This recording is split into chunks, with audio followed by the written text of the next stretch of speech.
नमस्कार, म सरिता पौडेल। आज हामी बीबीएस फोर्थ इयर को कर्पोरेट फाइनेन्स को च्याप्टर 3 इन्ट्रेस्ट रेट भन्ने च्याप्टर पढ्न गइरहेका छौं। कृपया हाम्रो च्यानललाई सब्स्क्राइब गरिदिनु होला र नजिकै रहेको बेल आइकन पनि थिच्दिनु होला।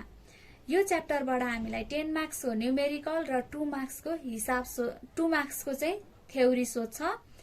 आज हामीले यसको केही कन्सेप्ट र केही फर्मुला र एउटा हिसाब गर्न गइरहेका छौं। अब इन्ट्रेस्ट रेट भनेको त सबैलाई थाहा नै छ। अब इन्ट्रेस्ट रेट जस्तो कुनै पनि इन्भेस्टरले बोन्डहरुमा केमा त भन्दा बोन्डहरुमा इन्भेस्टमेन्ट गरिसकेपछि के कस्तो रिटर्न पाउँछ त भन्ने कुरा नै यो च्याप्टरबाट निकालिन्छ। बोन्ड दुईटा टाइप्स हुन्छन्, एउटा ट्रेजरी बोन्ड र अर्को कर्पोरेट बोन्ड। गभर्नमेन्टले इस्यु गर्ने बोन्डलाई ट्रेजरी बोन्ड भनिन्छ।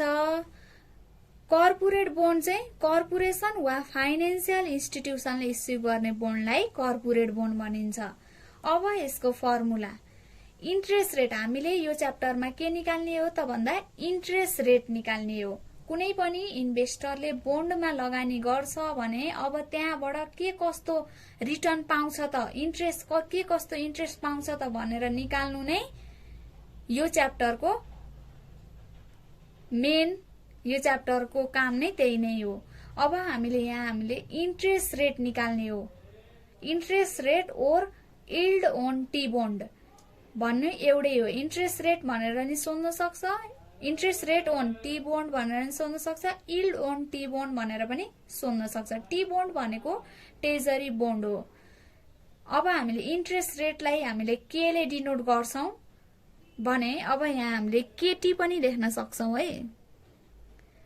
के मात्रै लेखे पनि भयो, केटी लेखे पनि भयो, किनकि टी बोन्डको हुनाले हामीले केटी लेखेको हो। इक्वल्स टु के स्ट्रिक प्लस आईपी प्लस एमआरपी गरेर हामीले के को इन्ट्रेस्ट निकाल्न सक्छौं त भन्दा टी बोन्ड ट्रेजरी बोन्डको इन्ट्रेस्ट रेट निकाल्न सक्छौं। अब अर्को आयो interest rate or yield on C bond. C बोन्डलाई हामीले केसी पनि लेख्न सक्छौं। आफ्नो के मात्रै लेख्दा पनि भयो, केसी पनि लेख्दा भयो। के स्ट्रिक plus IP plus MRP plus LRP plus DRP. यसको फर्मुला चाहिँ यसमा के थपियो त भन्दा एलआरपी र डीआरपी थपियो, अथवा यसमा के छैन त भन्दा एलआरपी र डीआरपी छैन। यो फर्मुला जानि सक्छौं।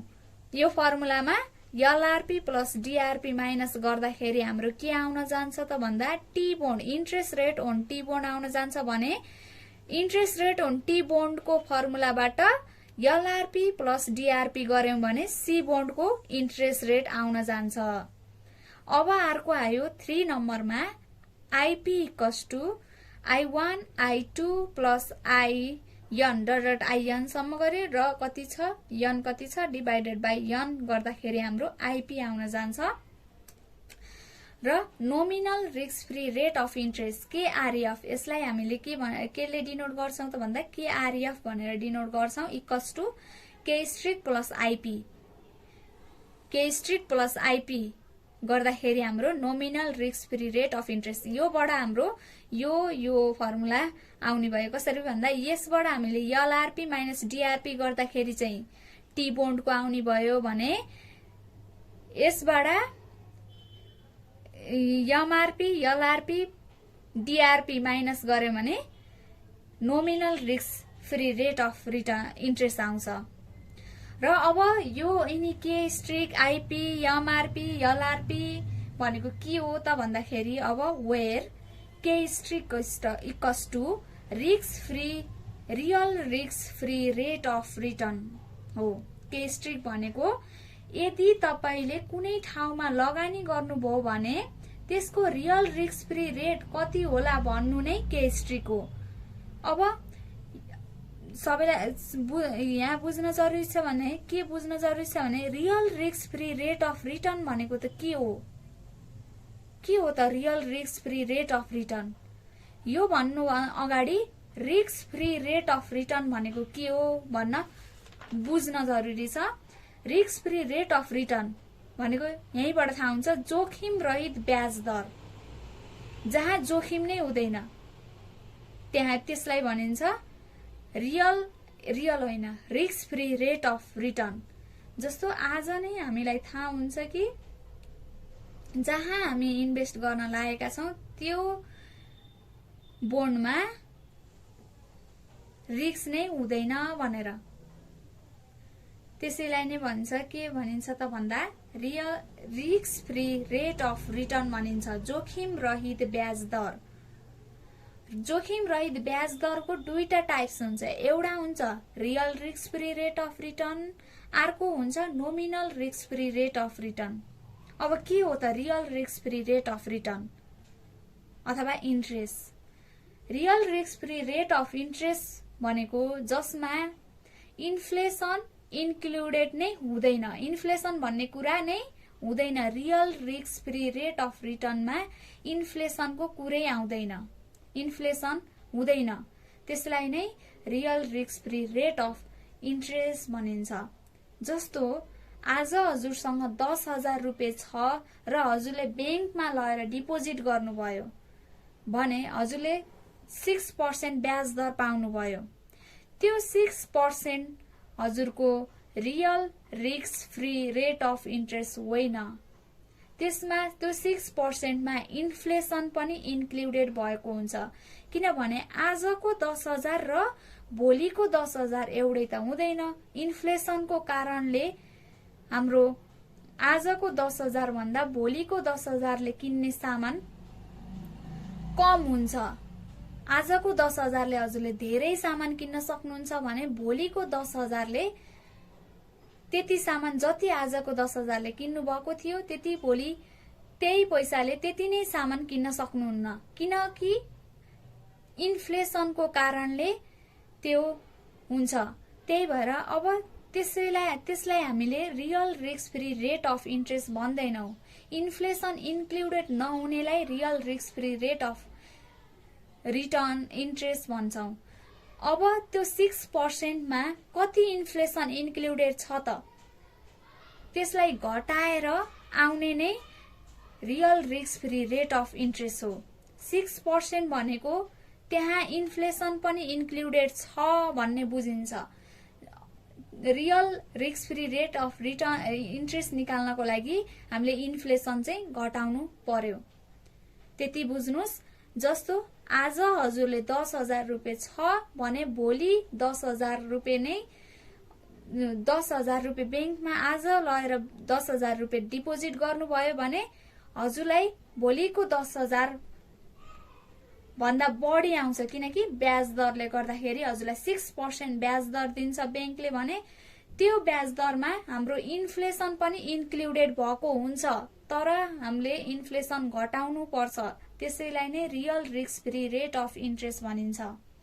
भने nominal risk free rate of interest भनेको चाहिँ जहाँ इन्फ्लेसन इन्क्लुडेड हुन्छ। 6% ब्याज दर भनेको चाहिँ nominal risk free rate of interest हो भने real risk free rate of interest चाहिँ 6% बाट इन्फ्लेसन घटाएर real risk free rate of interest आउन जान्छ। जस्तो इन्फ्लेसन रेट कति छ त भन्दा 4% छ भने 6% बाट 4% घटाएपछि हाम्रो 2% आउनु नै real risk free rate of interest हो भने nominal risk free rate of interest भनेको चाहिँ 6% नै हो। यसरी हाम्रो nominal risk free rate of इन्ट्रेस्टमा हामीले के गरेका हौं त भन्दा real risk free rate of interest plus IP भनेको इन्फ्लेसन प्रिमियम जोडेर हाम्रो इन्फ्लेसन प्रिमियम जोडेर हाम्रो nominal risk free rate of interest आएको हो। अब यसरी हजुरहरूले यो क्लियर भयो होला, real risk free rate of interest भनेको के हो, nominal risk free rate of interest भनेको के हो र risk free rate of interest भनेको के हो भन्ने कुरा। भने आईपी भनेको चाहिँ भर्खरै भनिसके इन्फ्लेसन प्रिमियम हो ओर एभरेज इन्फ्लेसन। आइपी भनेको इन्फ्लेसन प्रिमियम ओर एभरेज इन्फ्लेसन हो। अर्को आयो एमआरपी म्याचुरिटी रिस्क प्रिमियम। के हो त म्याचुरिटी रिस्क प्रिमियम भनेको भन्दा हामीले कुनै पनि ठाउँमा इन्भेस्टमेन्ट गर्यौं भने त्यो म्याचुरिटी पिरियडको एन्डमा रिटर्न हुने हो कि नै भनेर रिस्क बियर गर्नु नै एमआरपी हो। म्याचुरिटी रिस्क प्रिमियम भनेको कुनै पनि ठाउँमा हामीले इन्भेस्टमेन्ट गर्यौं, अब म्याचुरिटी पिरियडको एन्डमा रिटर्न हुने हो कि होइन भनेर आज नै हामीले रिस्क बियर केही रकम रिस्क राख्यौं भने म्याचुरिटी रिस्क प्रिमियम भनेर त्यसैलाई नै एमआरपी भनिन्छ। म्याचुरिटी रिस्क प्रिमियम भनेको त्यो हो। अब LRP liquidity risk premium. Liquidity भनेको सबैलाई नै थाहा छ, क्याशमा कन्भर्ट हुन सक्ने। अब यसमा चाहिँ हाम्रो इन्भेस्टमेन्ट रिटर्न हुँदा, जस्तो मानौ यदि हाम्रो इन्भेस्टमेन्ट रिटर्न हुँदा लिक्विडिटीको फर्ममा रिटर्न हुने होइन कि भनेर आज हामीले रिस्क बियर गरेको हुन्छौं, त्यसैलाई नै एलआरपी भनिन्छ। लिक्विडिटी रिस्क प्रिमियम हाम्रो इन्भेस्टमेन्ट रिटर्न हुँदा लिक्विडिटीको फर्ममा रिटर्न हुने होइन कि भनेर रिस्क बियर गरेकोलाई नै के भनिन्छ त भन्दा लिक्विडिटी रिस्क प्रिमियम भनिन्छ। अर्को आयो डिआरपी डिफल्ट रिस्क प्रिमियम। अब डिफल्ट भनेको सबैलाई नै थाहा नै छ। अब इन्भेस्टमेन्ट गरिसकेपछि त्यहाँबाट कुनै डिफल्ट हुन्छ कि भनेर रिस्क बियर गर्नु नै डिआरपी हो। इन्भेस्टमेन्ट गरिसकेपछि त्यहाँबाट पैसा पछि गएर पैसा प्राप्त हुन्छ कि हुँदैन, केही मिस्टेक भएर नहुन पनि सक्छ, त्यही भएको कारणले हामीले त्यो रिस्क बियर गर्नु नै त्यसैलाई नै डिफल्ट रिस्क प्रिमियम भनिन्छ। कुनै ठाउँमा लगानी गर्यौं, त्यसबाट कुनै डिफल्ट हुन्छ कि भनेर रिस्क बियर गर्नु नै डिआरपी हो। यो चाहिँ ट्रेजरी बोन्डसँग रिलेटेड हुँदैन, यहाँ चाहिँ बुझ्न पर्छ है। डिआरपी ट्रेजरी बोन्डसँग रिलेटेड हुँदैन, त्यही भएर हामीले यहाँ डिआरपी प्लस गरेको होइन। एलआरपी र डिआरपी ट्रेजरी बोन्डसँग रिलेटेड हुँदैन भनेर बुझ्न पर्छ। यो चाहिँ अब यति नै हो। यसमा यो फर्मुला चाहिँ यो ट्रेजरी बोन्ड निकाल्ने, ट्रेजरी बोन्डको इन्ट्रेस्ट निकाल्ने र कर्पोरेट बोन्डको इन्ट्रेस्ट निकाल्ने फर्मुला चाहिँ यति नै हो। अब हामीले एउटा न्यूमेरिकल गर्छौं। एउटा इक्जाम्पल नम्बर हेरौं। यो क्वेशन आयो भने हामीलाई 10 मार्क्सकोमा सोध्छ।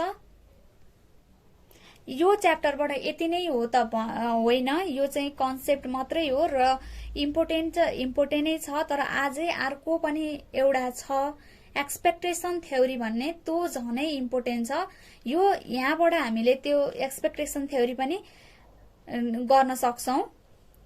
आजलाई हामीले यो चाहिँ पढाएको हो। अब यसको न्यूमेरिकल हेरौं एउटा। यो न्यूमेरिकल हेरिसकेपछि हजुरहरूले यस्तो क्वेशन सबै गर्न सक्नुहुन्छ। जति पनि क्वेशन छ किताबमा अथवा ओल्ड इज गोल्डमा जति पनि क्वेशन छ हजुरले सब सल्भ गर्न सक्नुहुन्छ यो क्वेशनबाट। अब question number 1, you have determined the following data for a given bond भनेर दिएको छ। हामीलाई रियल रिस्क फ्री रेट कति दिएको छ त भन्दा के स्ट्रिक चाहिँ 2% दिएको छ, इन्फ्लेसन प्रिमियम भनेर 8% दिएको छ, डिफल्ट रिस्क प्रिमियम भनेर 2% दिएको छ, लिक्विडिटी प्रिमियम भनेर 2% दिएको छ र म्याचुरिटी रिस्क प्रिमियम भनेर 1% दिएको छ। क्वेशनले दिएको हो र रिक्वायर्ड नम्बर 1 ले के सोधेको छ त भन्दा what is the nominal risk free rate KRF. Nominal risk free rate अघि नै भनिसके मैले। नोमिनल रिस्क फ्री रेट भनेको जहाँ इन्फ्लेसन इन्क्लुडेड हुन्छ, त्यसलाई नै नोमिनल रिस्क फ्री रेट भनिन्छ। अब अर्को क्वेशनले रिक्वायर्ड नम्बर 2 ले के सोध्छ त भन्दा what is the interest rate on long term treasury security or T bond. हामीले क्वेशनले सोधेको छ interest rate on long term treasury security or T bond of the relevant maturity भनेर सोधेको छ। Interest rate on long term treasury bond को interest rate निकाल भनेर सोधेको छ। र अर्को के भनेको छ त भन्दा सी ले what is the interest rate on corporate bond. यहाँ चाहिँ अर्को चाहिँ कर्पोरेट बोन्डको सोधेको छ, यो चाहिँ ट्रेजरी बोन्डको, यो चाहिँ कर्पोरेट बोन्डको सोधेको छ। अघि नै हामीले फर्मुला भनिसक्यौं।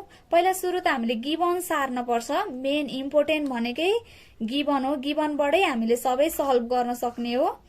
गिभन चाहिँ राम्रोसँग बुझेर र ध्यान दिएर सार्नु पर्छ है। पहिला हामीलाई के दिएको छ त भन्दा रियल रिस्क फ्री रेट के स्ट्रिक भनेको 2% दिएको छ, इन्फ्लेसन प्रिमियम भनेको आईपी भनेको हाम्रो 8% दिएको छ, डिफल्ट रिस्क प्रिमियम डीआरपी भनेको 2% दिएको छ, लिक्विडिटी प्रिमियम एलपी भनेको 2% दिएको छ, म्याचुरिटी रिस्क प्रिमियम भनेको 1% दिएको छ। सुरुमा हामीलाई के निकाल्न भनेको छ त नोमिनल रिस्क फ्री रेट निकाल्न भनेको छ। सुरुमा nominal risk free rate KRF equals to we have, हामीलाई अघि नै थाहा भयो कि केआरएफ भनेको के स्ट्रिक plus IP. Real risk free rate of रिटर्नमा इन्फ्लेसन प्रिमियम जोडेर आउनु नै नोमिनल रिस्क फ्री रेट हो। नोमिनल रिस्क फ्री रेटमा इन्फ्लेसन इन्क्लुडेड हुन्छ भने रियल रिस्क फ्री रेटमा इन्फ्लेसन इन्क्लुडेड हुँदैन। Real risk free rate plus inflation premium गरेर आएको नै नोमिनल रिस्क फ्री रेट हो। 2% दिएको छ रियल रिस्क फ्री रेट चाहिँ। आईपी इन्फ्लेसन प्रिमियम हाम्रो कति दिएको छ त भन्दा 8%। 2 + 8 गर्दा हाम्रो 10% नोमिनल रिस्क फ्री रेट आउन जान्छ। यो भयो फर्स्टको सल्भ। अब सेकेन्ड नम्बरमा के सोधेको छ भने interest rate on treasury security अथवा ट्रेजरी बोन्ड सोधेको छ, केटी सोधेको छ। वी हैव केटी भनेको के स्ट्रिक plus IP plus LP plus MRP plus DRP. मैले यहाँ एमआरपी, यहाँ मैले के एलपी एलआरपी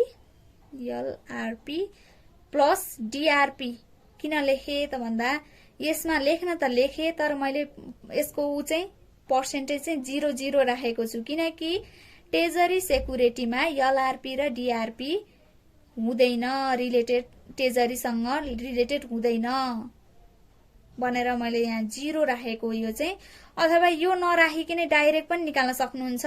केटी इक्वल्स टु के स्ट्रिक प्लस आईपी प्लस एमआरपी गरेर पनि निकाल्न सक्नुहुन्छ। यसमा 0 राख्नु र यो यसमा नराख्नुमा केही फरक परेन, यो राख्नु परेन, हामीले नराखेकै ठिक छ है। यो यसलाई र यसलाई फर्मुलामा नराखेकै ठिक छ, किनकि कन्फ्युज गराउँछ। किन आयो त एलआरपी र डीआरपी त होइन, फर्मुला त भनिन्छ तर मैले यहाँ 0 राखेको छु। यसलाई नराखे पनि हुन्छ है, यसलाई हामीले कट गर्दै पनि हुन्छ, यो फर्मुलामै नराखे हुन्छ। के स्ट्रिक प्लस आईपी प्लस एमआरपी गरेर हामीले interest rate on treasury bond निकाल्न सक्छौं। 2 + 8 + 1 गर्दाखेरि हाम्रो 11% चाहिँ interest rate on treasury bond आउन गयो, 11% भने। अब अर्को आउँछ सी नम्बरमा हामीलाई के सोधेको छ भने what is the interest rate on corporate bond भनेर सोधेको छ। अब कर्पोरेट बोन्डको हेरौं, केसी, यसलाई हामीले केसी ले डिनोट गर्यौं। के स्ट्रिक plus IP plus LP plus MRP plus DRP. यसमा चाहिँ एलपी पनि हुन्छ र डीआरपी पनि हुन्छ है। 1 यो के स्ट्रिक भनेको 1%, real risk free rate of return भनेको 1% दिएको छ। इन्फ्लेसन प्रिमियम 8% दिएको छ। एलपी भनेको एलआरपी भनेको लिक्विडिटी रिस्क प्रिमियम हो, 2% दिएको छ। एमआरपी म्याचुरिटी रिस्क प्रिमियम 1% दिएको छ। डीआरपी डिफल्ट रिस्क प्रिमियम 2% दिएको छ। 1 + 8 + 2 + 1 + 2 गर्दाखेरि हाम्रो 15% आउन जान्छ। Interest rate on corporate bond चाहिँ 15% आउन जान्छ।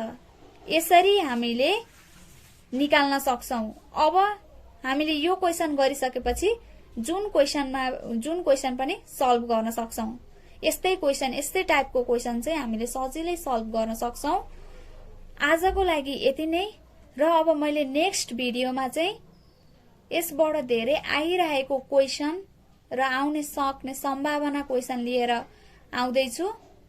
कृपया हाम्रो च्यानल चाहिँ सब्स्क्राइब गरिदिनु होला र नजिकै रहेको बेल आइकन पनि थिचिदिनु होला। हस्त, धन्यवाद।